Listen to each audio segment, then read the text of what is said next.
And weird. oh, we have a fantastic show for you today. Welcome, welcome, welcome, Heller Barnes. And today, Anne's with us, and so and she's been gracious enough to bring in her mascot and her current 12-week-old pup. And Anne, can you first, Johnny? Good to see you. But we got Get the heck with me. Let's talk about the puppy. yeah. So tell us, Anne, tell us her name. This is Dolce. She's 12 weeks old. She's teething. Okay. Ow. So now we have a whole show about animals and how Well, best you know, to. I was thinking people really want to know about authenticity in casting, AI voices, where to get work, who to contact, who to coach with, but mostly people want to know about Dolce. Yeah, Right. Right. that's the key thing. She's her breed is Dogue de Bordeaux, which just translate to French Mastiff. And you probably have to just go down onto the ground right now. How giant will this pooch get? With her, it's really going to be a we have to guess because she's quite petite, but generally they get around 100, 120 pounds, Wow. the females. Now, your previous Ow. pooch, was it the same kind? Yeah, she's our fourth. We've had three of these before. We did what you absolutely shouldn't do. We fell in love with the movie Turner and Hooch and thought, wow, wouldn't that be cool to have a dog like that? Well, yeah, we're on our third Chow Chow in a row, so we know what that's like.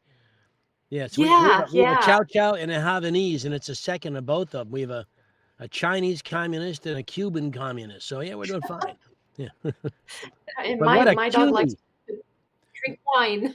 Now, do you let her in the booth with you when you record? I tried because she's so small. I thought, how much noise can she make? Oh yeah, that's a great thought. Yeah, that's easy. But no, they snore even when they're small. I could you just can't. And yeah, they break that cardinal rule number 1 of audiobook narration. They fart in the booth. Yeah. Yeah. I break that rule all the time. Yeah. That's a hazard. Okay, I'm going to put you on the ground, Buggy, because you're biting me too much. And she wants to sleep anyway. So yeah, it's really weird. We talked a little bit before about my previous Mastiffs, and Johnny, you were so kind to stay in touch after I lost them both. Thank you for that. But I discovered there is a phenomenon that happens with it's mostly women, I have to admit, but when your children leave the nest, they're through college or an empty nester, all that love that you had for the kids gets transferred onto the dogs. Oh. And I loved my dogs like nothing else, but I did not realize that was happening. And so when I lost them a year and a half ago, it was like, oh shit, Yeah. this is really serious, and it threw me into a funk.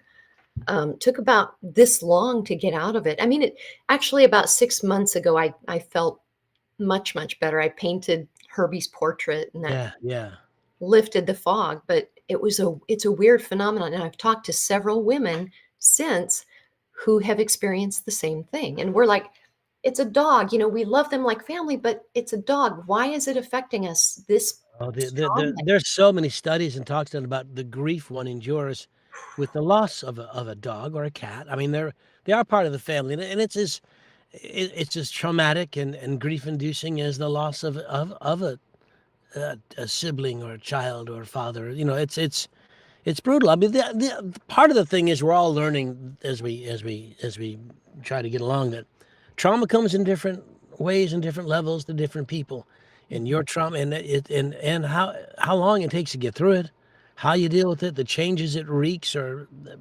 bestows, which for good or worse, and it could be good. It's all yours, and the fact that you're taking the time to realize it, and we all know, no matter how sad you are, once you've lost a dog, they're always puppies. Once you've lost your puppy, when you get a new one, you don't lose your love or affection or recollection for the old one, but it's a place to put all that love.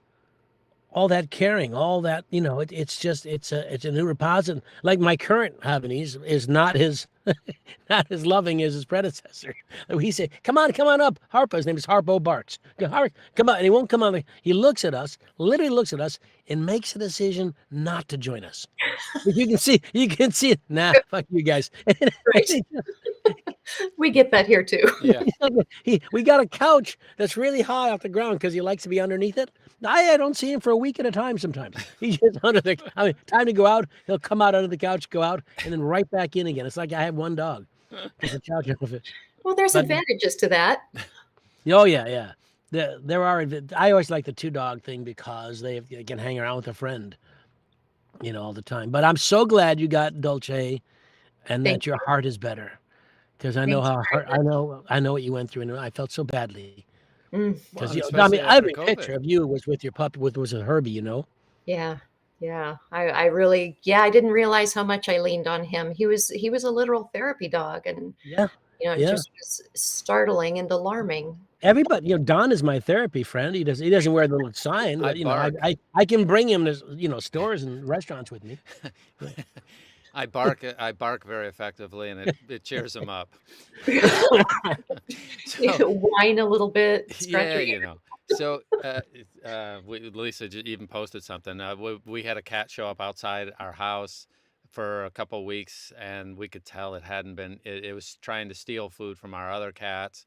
And at some point, after 3 weeks, I decided, okay, well, he ain't going back home. So I started feeding him, and then he passed away after just a few weeks with us.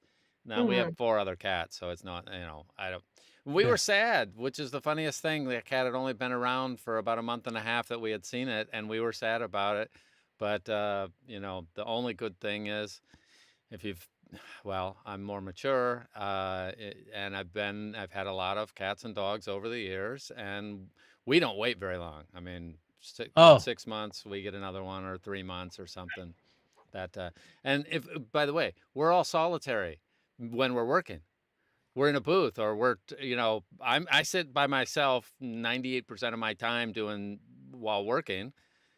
And so the dog and the cats and that's just, it's nice to have some sort of connection with something. And, hey, I stop and let them out and feed them, all that kind of stuff. So, hats off to you. And we need something instead of just sitting in this booth. And I've heard, for example, do I have it right that you also occasionally run from your puppy? Oh, by the way. Yeah, well, usually it's after. Oops, sorry about that. That's it. I froze. Yeah, you did for a second there. Now, by the way, for everyone in the audience, the connection they have a very windy day up in San Francisco today, and it's affecting her connection. And it worked fantastic during our sound check, and it's been working pretty stable while we were talking before. Every once in a while, it'll go out for 5 seconds. So if it does, we'll ask her to repeat something. Just know that that's going on, and Johnny and I will vamp and say worthless things. Okay, but so tell us. So, like the rest of us, Johnny, I know, walks his dog regularly. I play pickleball, and I'm active, and I know that I've heard that you do some running, which to me is borderline torture. I can't imagine running being you do long distances, short distances. How'd you get involved with that? And do you keep doing it even when you're working? Yeah. Yes to all of that. Yes, I run distances. What would be a normal, like, what's like a distance for me means running from my house out to the driveway. What's a distance for you? 3 days a week, Monday, Wednesday, Friday, I run a 5K, and then on Sundays I do 6 to 7 miles. Hurt me. Good for you. That's great. How long? I mean, first, you didn't work up to that. You just that's because you're a natural, right? Like, to just consolidate everything. When my first son was 2 years old, this was back in '95. I was just spread too thin. I was wife, I was mother, I was full-time employee to a huge department of pharmacists and consulting pharmacists. And my brain was frying. So a friend said, come running with me. And that started everything. So I've been running for 30 years. Holy shit. Sorry. Yeah. 30 years now. And I've done a marathon, and I've done countless half marathons. I used to do 3 or 4 every summer. Wow. I just loved it. And so what it did is it brought back my mental space. You So know, how it do you, so do you do that in the middle of your day? Do you do it all before you start? Do you use it as breaks? Do you, what happens? How does it affect your narration? I'm a morning runner. So when I do my calisthenics and I go for my 3-mile run, it has to be in the morning to get me started, just to get me started. And the Sunday run, the 6-7 mile run, that's really meandering. I'm a tourist at heart, so I stop and take pictures or talk to people or whatever. So that's mostly just entertainment for me. But what it does for me in the booth is twofold. By nature, I am a long-term commitment type person. So long distance running, I've been married to the same guy for 37 years. We rarely change houses. We don't move. And audiobook narration fits really nicely into that. So it's just part of my personality to eat the elephant one bite at a time. And so the other part of that is that it gives me great breath control. I have fantastic stamina. Yeah. I'm used to being uncomfortable. You nailed it, Don. Running can be torture. So if you're used to, and I've given birth a few times, so I know what pain is. Oh, we've done, Johnny and I have done that. That's the easy part. Yeah. Yeah. Yeah. Giving birth to an idea once or twice, and that was painful enough. There you go. Can't So imagine that. sitting for hours in discomfort Yeah. is bearable. You know, I've trained for this. I Well, can. yeah, all runners end up, I first off, I've never done that. I have done high intensity, like interval training, doing jump rope. And I've Yeah. done an hour and 15 minutes is kind of the most I've ever done, where I'm doing chunks of 20 seconds on, 10 seconds off, and then through a whole series of things like that, where it's a certain amount of time on and a certain amount of time off, going back and forth. And I've done it for an hour and 15 minutes at the best I've ever done. And it's mostly mental. I mean, it's figuring out how to get through. So it's got to give you a great perspective, and a lot of practice at working through that discomfort that comes from doing any activity and becoming good at it. It also, at least, do you have this? I'm probably more willing to go through a bunch of little short-term pain, because I've had it pay off for me on some of these longer activities. How does it affect you in terms of learning something new? You give up easy? No. You can't give up easy if you're a narrator. I mean, so many aspects of this take grit, not talent. It's grit. You have to have a thick enough skin to take the knocks, the big waves, the hurdles. You have to persist. And even when it looks like you shouldn't persist, you have to persist. Do you get on your 5Ks and things? Do you get that runner's high they talk about? I It's got get to be longer than 5K. No, I think every run is what you make it.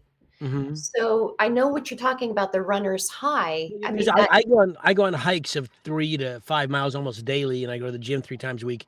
I don't run that much because my knees are shot. And also, the runner's high interests me, but I found a shortcut. So wine, I just get high, and then I go. alcohol. Yeah. No, I haven't had a drink since June 1st. No, I'm not. Good for you. Congratulations. I did Yeah. a couple of dry months, and it's got fantastic health benefits, but I Yeah, live in the country. Yeah, so if I make it in this June 1st, it'll be a year dry, basically, except for a Happy New Year and the Happy Birthday thing, but nothing major. I just Yeah. cold turkey did, because Don said I was hitting on him too much, so I just stopped. Yeah. Well, I was enjoying it, but Let's get back. So let's go back to you and all the stuff you do. Now, I know you've done a myriad bunch of things before you got into audiobooks and performing. I'm going to get to that. But one of the things you mentioned, we talked about earlier, your husband was a race car driver and you were on the pit crew. Yeah. Is that, how'd you guys That's meet? normal. That sounds like just normal stuff. Everybody does Demolition that. Derby or something? How'd you guys meet? College. I checked in the first day as a young freshman, and he was working behind the desk at our dorm.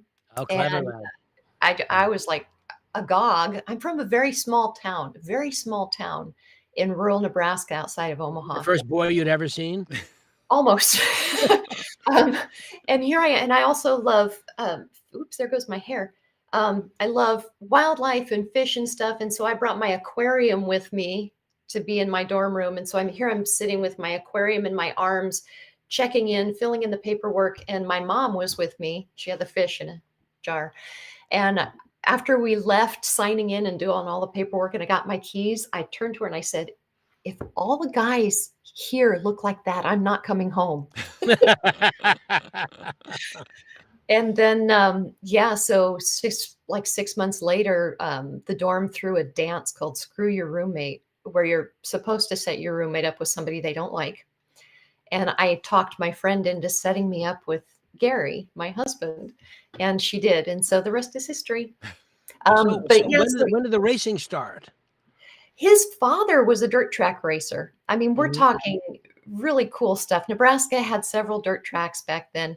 So when we got married and moved to California, he looked into racing in various places. And there's a kind of racing called autocrossing. You can do it with street cars if you want to. There's a lot of different divisions. And he looked into it and he refurbished a 1971 Camaro and started racing in the vintage class. And so I support my man. So I went out there and he showed me how to change tires. And so when he would get to the racetrack, I would help him change tires and do it myself eventually. And then when he would come back off of the track and be done for the day, I would change the tires. And so I did that for, I want to say about a year and a half, maybe. And then one day we were headed home and I was changing a tire and I misthreaded a lug nut. Ooh. Oh my goodness. So we couldn't get the racing tire off. So he drove home on 3 street tires and 1 racing tire. And I said, no more. If I can ruin a car that easily, I'm not going to do this anymore. But I have no qualms about getting in there and getting dirty and doing that physical stuff. And I really enjoyed it.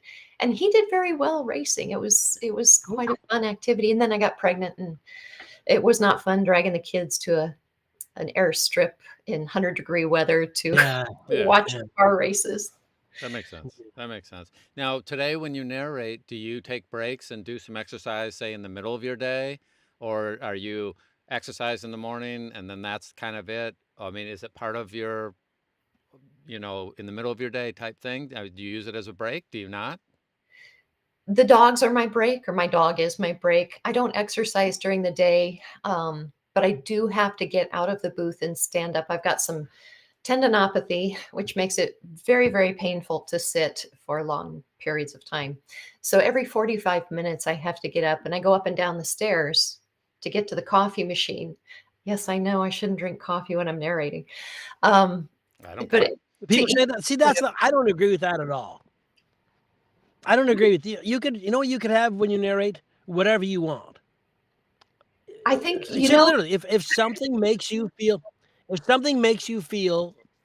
gassy or your voice is messed up, don't have that thing. But I don't think. I mean, I have a glass of milk if I feel like a glass of milk. I'll eat a wedge of Velveeta if I won't actually ever eat Velveeta. But you know what I mean. You could have what you want. I talked to Rachel Coleman. Yeah, I think you met her at one of the the Splendiferouses or something. But she talks about the idea. There's not things necessarily that are necessarily going to hurt you. Everybody's different. Like you may be able to have like a glass of milk or a cup of coffee, and I can't. So I shouldn't, but you can. You know what? When I go to the studios, I have coffee constantly. Do you not have coffee? Do you have coffee in the morning normally? Oh my gosh! But you don't have it when you narrate because what happens to you? No, I'm Swedish. I drink coffee. It could be an IV. I need coffee in an IV. No, and I do drink it. So what happens? Nothing. It doesn't do anything. So what's the alleged downside? It's everybody says. Are you aware of a downside? Not for me. Everybody says it dries out the vocal cords, but I agree with you, Johnny, that it's your path is not my path. There's no blanket rule. I can't eat green apples. My stomach goes insane. But everybody else seems to eat green apples to solve the clicky thing. It's to each his own. To each his own. Do you have a regular warm up before you get to work? A vocal warm up or physical warm up before you head for the booth? Two things. I sing in the shower, and when I do my nebulizer thing, I hum the Star Spangled Banner Yeah. with my mouth closed, because that goes all the way up, to the high notes and the low notes, and that's about it. Probably the best rendition of it we'll ever hear. Just very What? I don't do anything. Really? I try and do what I'm doing lately is karaoke. I find karaoke songs I want to do, and I wail out a song, and then go. Mostly, I'm preparing for New England narrator retreat, but but it's so fun to just open your pipes and just go. I find anyway. Oh yeah. We're all freezing, Don. Well, yeah, your Yeah, connection. does it look all fuzzy to you guys? No, yours is you're looking at the My connection. Yeah. Just, anyway, I'm seeing that your connection today is normally you just hyper stable, and now today it's less, and it goes back and forth. Most of the time it's fine. Okay? I'll ask you to repeat something if we care. So weird. Okay. So tell us, how'd you get started? How'd you go from the pit crew in the Indy 500 to being an audiobook queen? Ooh, not there yet. You give me an awful lot of credit. But I got started in 2008 when the economy took a dive. I was actually doing on-the-road sales to car dealerships, and then the big crash came and people quit buying cars. So my job evaporated.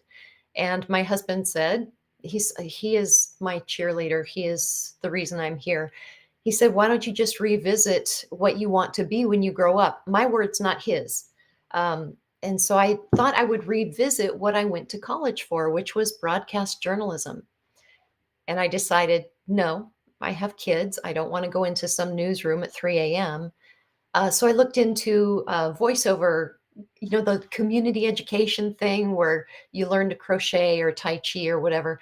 There was one that our city offered called How to Make It in Voiceovers. You're on the air. And I took it and I got really, really good feedback. And so I looked it up online, and they said, why don't you come cut your demo with us? And I was like, oh, they like me. They really like me. And then I looked into it further, and no, they were not going to pay my airplane ticket to New York to do this or whatever. So I thought, okay, maybe that was a fluke then. So I took another one at a local JC, and I got the same really good feedback. So I hired a mentor, Heather Kafer, and she gave me a lot of wonderful information. And then she said, why don't you volunteer for a recording for the blind and dyslexic, some place to get experience behind the mic? So I did. And the day I started that was the day I knew I didn't want to do commercial, traditional voiceover. It was audiobooks the whole way. I've been read to my whole life. I read to my kids. I read in the libraries for school groups. And it just fit like a hand in glove. So that's that. That was in 2008. Yeah, and for perspective, Anne has 361 books listed on Audible. And matter of fact, it'd be very interesting if somebody has not heard you, and do you have a favorite book that you kind of were really excited, like it's one of those you just feel good about the way it turned out?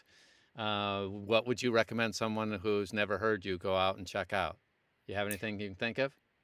Wow. I record really unique books. But I think the funnest one I ever did that is still available, because the number one funnest one I ever did is not available anymore. I did one for my mom. When I started this journey, she said, oh, I have a favorite book. I would love it if you one day had the opportunity to narrate this. And she mailed me this ancient dog-eared paperback, and it's called Green Willow by B.J. Shute. And one day I was on Facebook and I was lamenting the fact that I had to tweak my own website. And I'm like, I'm a narrator, not a website developer. Damn it, Jim. That Star Trek thing. And Carlin Craig with Post Hypnotic Press messaged me, and she said, if we make you a website, would you narrate a book for us? Royalty share. I said, yeah. So I did. And then when I was done with that, she goes, is there any other book you would like to narrate? And I said, yeah, this one that my mom sent me. So she got the rights to it and produced it for me. And it's my favorite. I love the story. Aw, Thank you. Thank you, Don. The link is in the chat. that's Yeah, very sweet. I just Yeah, found there it was on a Audible, and so there's the link for anyone who wants to check that out. It's good. One of the things that people who are in this business already know this. Go listen to great narrators. Find what they like, what they're proud of, and Johnny's got so many good. By the way, so for those of you that are out there, if you haven't listened to Ann, if you haven't listened to Johnny, go find the things that you hear them talk about that they're happy about, and you will learn so much just by listening to some of these great people. So it's cool to find out that one of the ones that you really like. And anyway, that link's up there. You also you're an award-winning narrator now. How did that come about? I don't know. I don't know. Do we ever know? It's an Yeah, audio file, so that's called not to I don't mean to interrupt, but that's earphone. an earphone. What do they call that? Earphones Award. Okay. Yeah, I have 5 now, to my own horn, and they're really, really special books to me. The one that I think there's a nonfiction called, it's about food. Anyway, that was really good. You can tell it stuck in my mind. Yeah, it's about food. Okay, that Uh, a very I narrow love subject. I remember you saying you know. do narrow subjects, so that Oh, what's fits for right in. dinner? Yeah. The author had a great style. It was really good writing. The other one that I really felt very touched by was Ava's story for Erdman's Publishing. Trevor Thompson, who's also a narrator, cast me in that one, and that one in earphones, and it should have the story alone, let alone the narration. The story was amazing. That was really They're one of the benefits of what we do is sometimes I mean, there's a lot of work. A lot of it's literally work, but some of it's beautiful. oh yeah. And you have a chance to do things and to share things, I guess is a better way to say it, that you feel so strongly about. That the theme or the writing itself is just so wonderful. And so many things, everyone wants to get a great thing. And I think sometimes if you can get something you really feel strongly about, like if it's as much as 1 in 10 to be great, but sometimes it's better than that. But in our business, you've done 350 books. I've done, 30 million. And there's not that many standouts, when you think about it. But the ones that do, they touch something in your soul. Because a lot of times you and I and anybody else that does this will be narrating, sharing books that we normally wouldn't even look at. We would not select in the library. We wouldn't even go to that section. Mm-hmm. And yet there we are doing the work. And I do want to bring up, because this is supposed to be Ask Us Anything, Chris Walsh had a question that I don't want to pass it by. Don, can you highlight that for Ann? Yeah, when you're narrating a long book, what is a quote good day in terms of how much you can record in one sitting? In the booth, I can turn out 2 finished hours a day. That's a good day. I know there's narrators that do way more than me. If I'm looking to be comfortable, it's 1 hour, but 2 hours is good. I appreciate and am glad when I can get 2 hours in. Finished. May I ask, Ann, have you ever worked, you're on the West Coast, have you ever worked for big publishers that have gone to their studios, everything you do at home? I went to Penguin Random House once. In New York or yeah, LA? In Woodland Hills, LA. Yeah. And that was because I asked if I could. They didn't ask me to come down, but really, I wasn't going to miss the chance to be in person with people. That's smart. Yeah, well, yeah. I mean, 4 years in sales. Yeah. You got to make an impression. You have to find a way to be memorable. So I flew down there and recorded a Temple Grandin book. That was another one I was really happy with. I love Temple Grandin. If you're not familiar with who Temple Grandin is, she's an autistic veterinarian. Didn't she get the Oscar? Didn't she get an Academy Award? Claire Danes did. Yeah, there was a movie made about her, and yes, it did get awards. Yeah. And she's an amazing woman, amazing, works for animal welfare, just super smart. I came and saw her talk when she came to my town here, and then I got cast in this book, and it was like, oh my gosh. I love that story. We should talk and let the folks watching and listening know that when you have the opportunity to go to a publisher's studio, and there's other people, if it can fit in your schedule, I recommend you do it. And the reasons, there are myriad reasons, but one is you get to see people as opposed to being home in your booth where you see your lovely dog and your lovely husband or whoever happens to live with you. But you see the people, and you're in your booth, and you're really in control of your time. So you can leave and go out and watch, Judge Judy or whatever you want to do. You can do anything. It's your house. When you go to Penguin, Random House, or Macmillan, or anybody, you're kind of on their time. And it's a finite recording window. They'll book you Monday to Friday or Monday to Wednesday, whatever it is, 10 to 4. So, well, Anna's used to turn out, she says 1 or 2 hours in a day is great.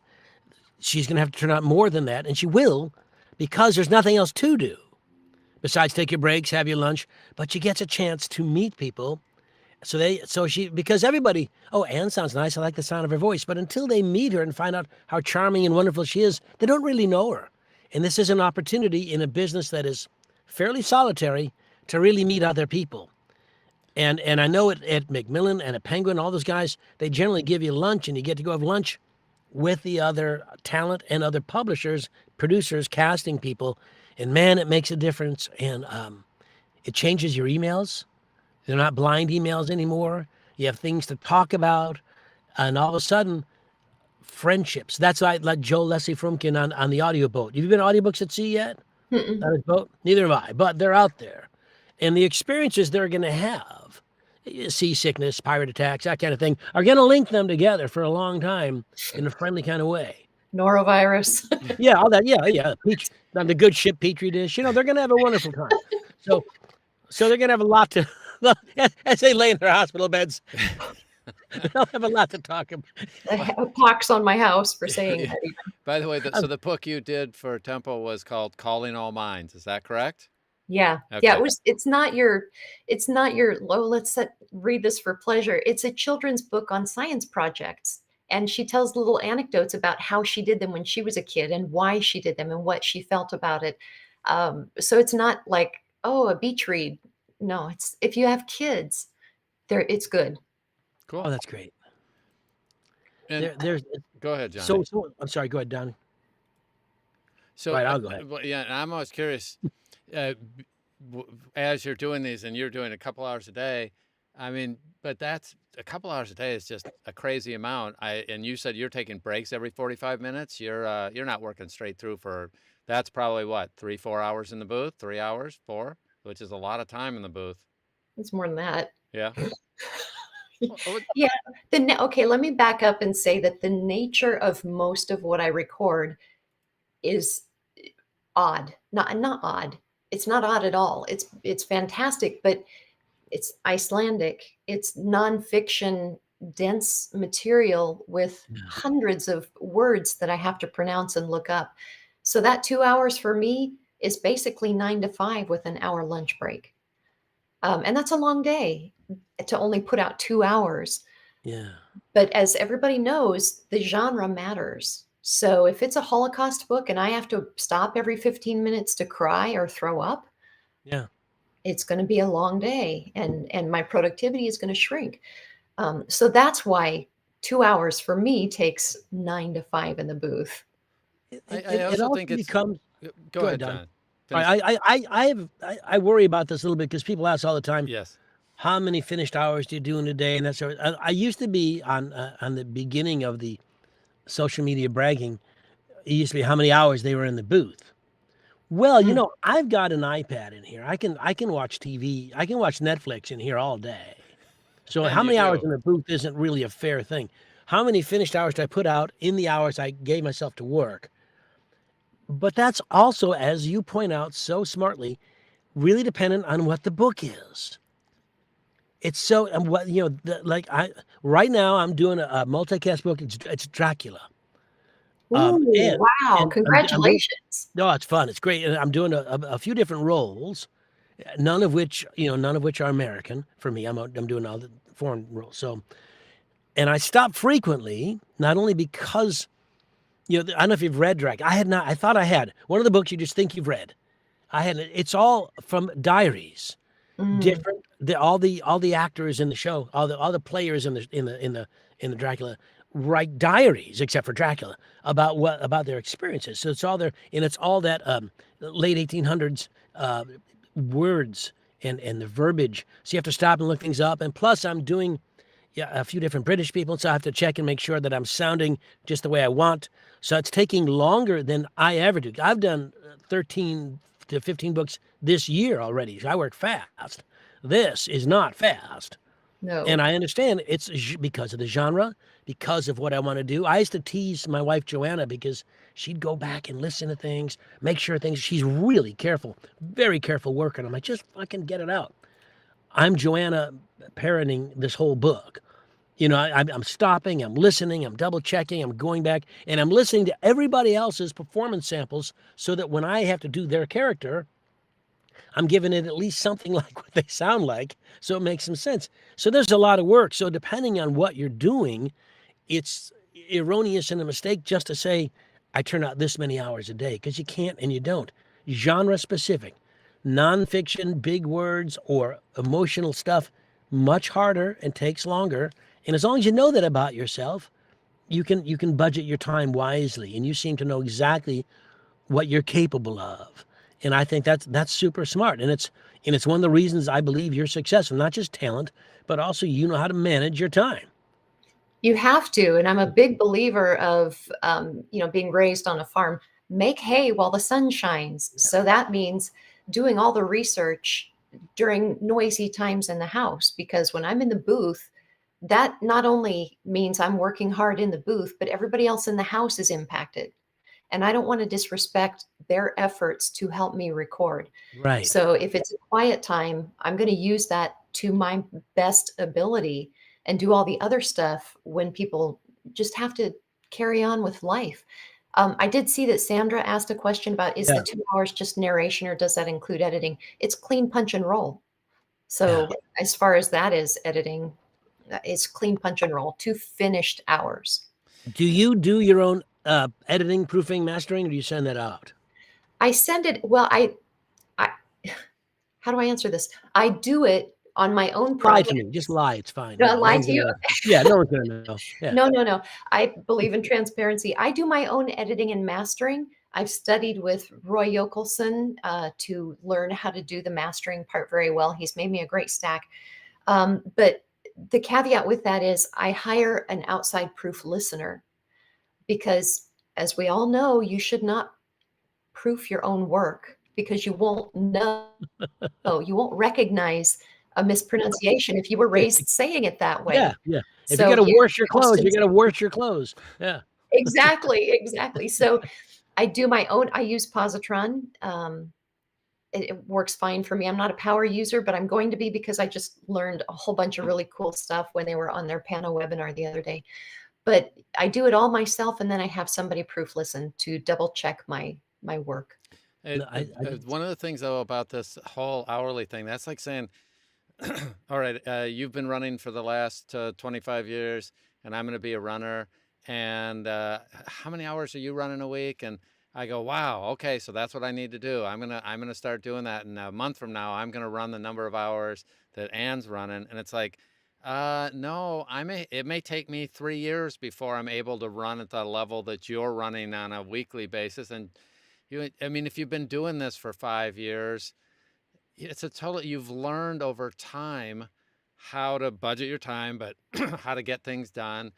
And comparing what I'm going to get done in my running world or my voiceover world, some people, if they kick out 2 hours a day, it's going to be 2 hours. The last hour of that is going to be not as good. We'll just say, I don't want to say terrible, but the quality goes down dramatically if you overextend yourself and you haven't worked up to it. Same as if I do half marathons, and she'll be back, by the way. Yeah. I do half marathons. And now all of a sudden I decide I've never trained, but I'm going to go ahead and do a full marathon at some point without working my way up through the ranks of halves more and that kind of thing. I can't compete with you. You've been doing that so many years, and I'm dumb to do it right at the beginning without working my way up. So if Johnny does 40 hours in a day, that's Johnny, because he's been doing this long enough. So I do see people asking this question all the time, like they need to meet some standard. The reality is some people could do more. Some people could do I, less. Most. I wouldn't even set a 2 hour or 3. I wouldn't. Yeah. I would set a standard of maybe how long you're giving yourself to be in the booth, Yep. absent anything else that may take you out of the booth. Like if Anna's to run out because something's happened, if Dolce's barking, she's got to leave. Something happens. But other than that, she says this. I'll be in the booth from, let's say she says, 10 till noon, then I'll have lunch, and then 1 till 3. Let's say that's her time. If that's her time, great. If in that time she does 2 finished hours or 1 finished hour, or 3, it doesn't make any difference. So don't set yourself. I'm suggesting no one set themselves up to produce 2 finished hours or 3 finished hours. Don't set that. What you just set your time to be in the booth and use the time as best you can. Do not ever, don't hold yourself up against anybody else, because yes. I have kids at home. I don't live by a train station and I have to stop every 10 minutes. My thing is my thing. Your thing is your thing. And that's, all these, I do them too. All these year-end stats posts, all these awards posts, all these, I've got 16 books coming up in the next 2 weeks that get that out of your head. That is their path. It's not yours. Yeah. You do you. Just stay the course. It's not that you're a bad, unproductive person. You have to do your own thing and just be persistent to the best of your abilities, because why would you judge a goldfish because they can't climb a tree? You have to just stay in your lane. Oh, I do judge goldfish for that very reason. That's just me, though. So Ray asked an interesting question. What's the benefit of using a proof listener even after proofing through positron? Yes, and I see my quality is kind of grainy again. The reason I do that is because positron is not perfect. I have found many times when it's missed a word or flagged a word that shouldn't have been flagged. I want to know that my product is going to be done, when I'm responsible for all that stuff, that it's going to be done extremely well. So a human proof listener will tell if I said garage instead of garage, or grocery instead of grocery. A human is just better. I want to know that a human has listened to it and found the instances that maybe positron is skipped over. And positron won't recognize your acting choices as such. Right. If you're playing a character, if you say groceries and then a character says groceries, that could be a character choice, and positron will flag it as a different thing. Right. And so that's something that happens a lot. I mean, I don't do my own editing at all. I send everything out, but usually my stuff is for publishers and they do it. And it comes back, and a lot of times they'll say, change this. And I'll write back, no, because I did it that way because that's how the character would speak. And a lot of times positron doesn't pick. Nothing wrong with you doing it, but just be aware that your acting choices are yours. And as long as you can support the choices you've made, just carry on. Don't change them. I'm going to sneeze. Let me turn off my mic a second here. And so Sandra is asking, do you take on more than one book at a time? Not recording. I try and book. Chapter one. Right. Lots of coffee. That's when I do the IV of coffee. No, I can't do that. I'm a one at a time focus. What is funny, there are some people though that Johnny and I both know, there are some people that can manage doing more than one book at a time.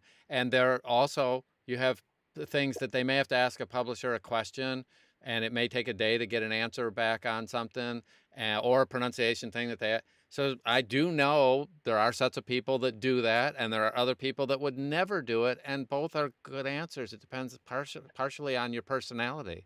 But Johnny, you're never doing more than one, are you? Frequently, I'm doing more than one. Yeah.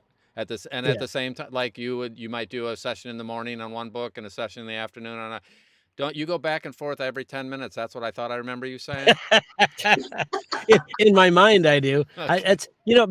I'm so hyper. It's hard for me to even sit still in a booth as long as anybody else. I have to get up a lot. But it depends on it depends on when it's due. You set your own due date to set it up. But one of the things, and Ann mentioned it, these people who write on social media, I've got 16 books that I'm lined up. You know what happens when you do that? First off, people hate you. Second off, publishers are on social media and they see and they go, oh, I was going to offer Johnny a book, but he said he's booked till, June 2080. So I guess I won't. So that means you're missing out on opportunities because you wanted to lord it over your fellow narrators, how busy you are. The truth is, you can say, I just got a great book I'm really excited about. That's nothing wrong with that. Published, everybody likes it. Nothing wrong. But I'd be wary about some of the things you say because publishers and casting people are online all the time. And if you say that you're not available, the people who get that message is them.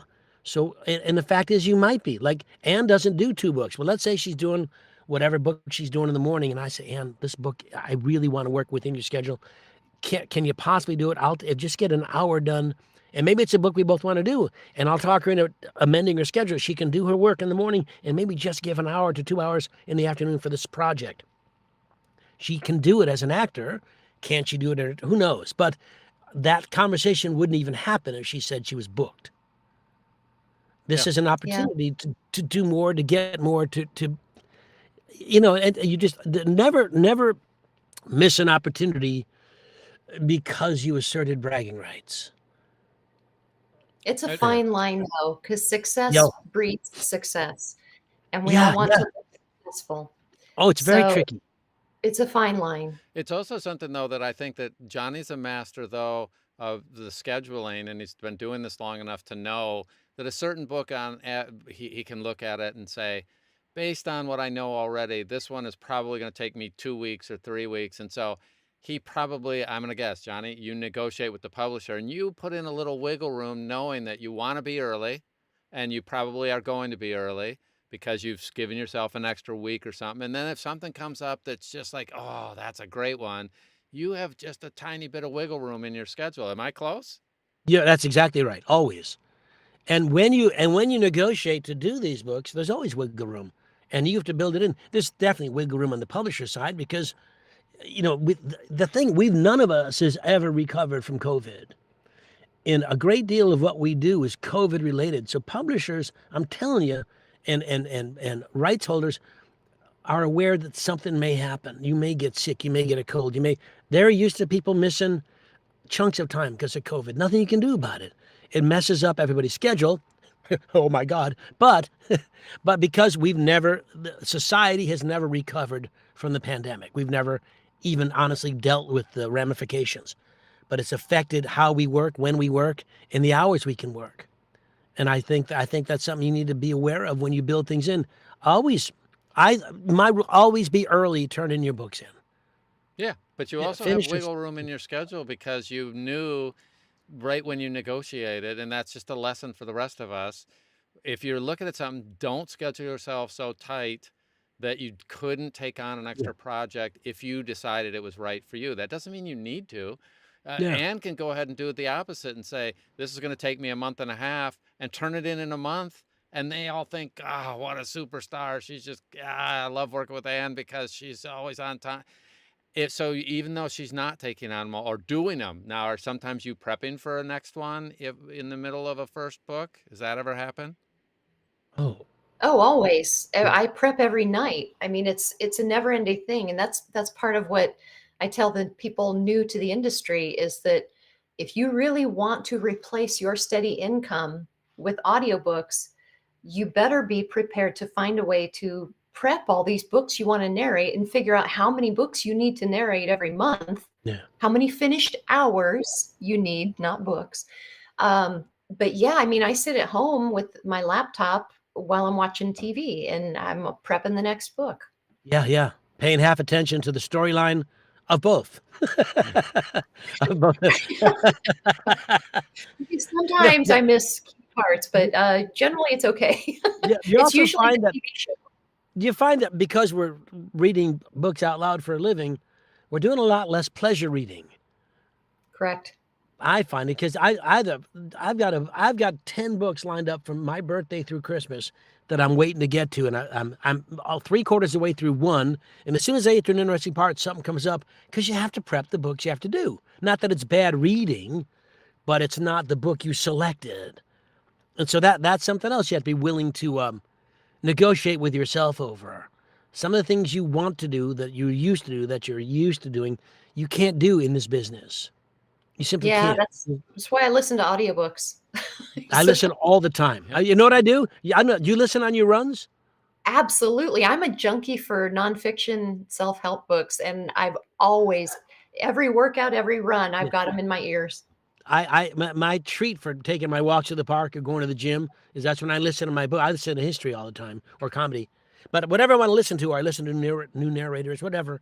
That's when I do at the gym and stuff, because I don't have time to sit home and listen to someone. I have to do it when I'm doing something else. What's your current favorite, in the last year you run across a really interesting self-help book that you like? Can you remember any of them? You know, I just finished it yesterday. I bought the pre-sale book, the pre-order, they call it, Invincible by Falco. Edie Falco? No, Henry or Frank or something. Let me tell you, hang on. Invincible by Howard Falco. And I love The Secret by Rhonda Byrne. I love all those manifestation books and stuff. But this guy did a really good job about laying out how your history affects you, how your brain, how your self-concept plays into limiting beliefs and things like that, and explains how others relate to you is not your problem, it's theirs. I thought he did a really good job. Is this one the one by Dr. Robert Jeff? It's subtitle is Conquering the Mountains That Separate You from a Blessed Life. Nope, it's Howard Falco. Oh, Howard Falco. Okay. Let me find it. I'll find it and put it in the thing. So keep, Johnny, you two keep We'll carry on. yourself. So what are you working on right now? What are you working on? I just wrapped up a 14-hour book on trauma resiliency, which I also found incredibly fascinating. Again, here we go with these books that you absolutely dig into and love to learn from. And then the next on the docket is a sweet romance / mystery for Oasis Audio. I love Oasis. Aren't they sweet? Oasis. That's where we met, I think. Wasn't it dinner with Steve Smith's dinner in New York? Yeah, it could have been. I think we met before. I took your Splendiferous, your very first one, I think. Oh my and God. your second one. So we met long before that. But Oasis was the first publisher to hire me, and that was back when Leslie Kruger was working there with the Krug. So they hired me for a few. I loved it. And then Lisa Smith, she is so awesome. She's a friend. Wonderful. She's become a friend. So has Steve. And so has my engineer, Adam Hassel. And Dirk Gowans. I just have to give a shout out to Dirk, because the very first book I did was just a shit show behind the scenes for me. I think it turned out okay, but it was a shit show because I didn't have the right microphone. I was using Pro Tools, which made me cry every night. And they sent me a disc, or a flash drive or a disc that I had to download to get the manuscript, which I then printed out. Oh my God. And then the deadline kept getting shorter and shorter, and it was over the 4th of July weekend, and the instructions and I didn't want to ask questions because I didn't want to look like a stupid newbie. And which everybody just ask questions, get over that stupid newbie thing, ask the questions. So they said, if you do any editing, mark it on the manuscript. So I was so paranoid, and I stayed up for 36 hours straight, you guys. Oh my God. Because I was editing out every mouth click by hand and putting a mark with a red pen on the manuscript. So I'm sure when Dirk got the manuscript, he probably went, Oh my God. Shit, don't ever hire this woman again, because it was just red all. Because I thought they can tell. If I don't tell them I edited out a click, they can tell, and then they'll never hire me again. Oh my word. Yeah, you're right. Everybody ask. There are no such things as stupid questions. There really aren't. There's just things you don't know the answer to. And I got sick because I was like, oh my gosh, I'm falling asleep. So I took a no-dose. And then I started to feel congested. So I took an Advil or a Sudafed. And I was Judy Garland? Judy Garland drug. It was like, oh, I feel sick. Now I'm dizzy. Oh, I can't keep going. So I laid down for an hour and then I got back up and it was like, oh, I still feel sick, but I can't stop. So It was horrible. So shout out to Dirk Gowans for putting up with me, allowing them to hire me again.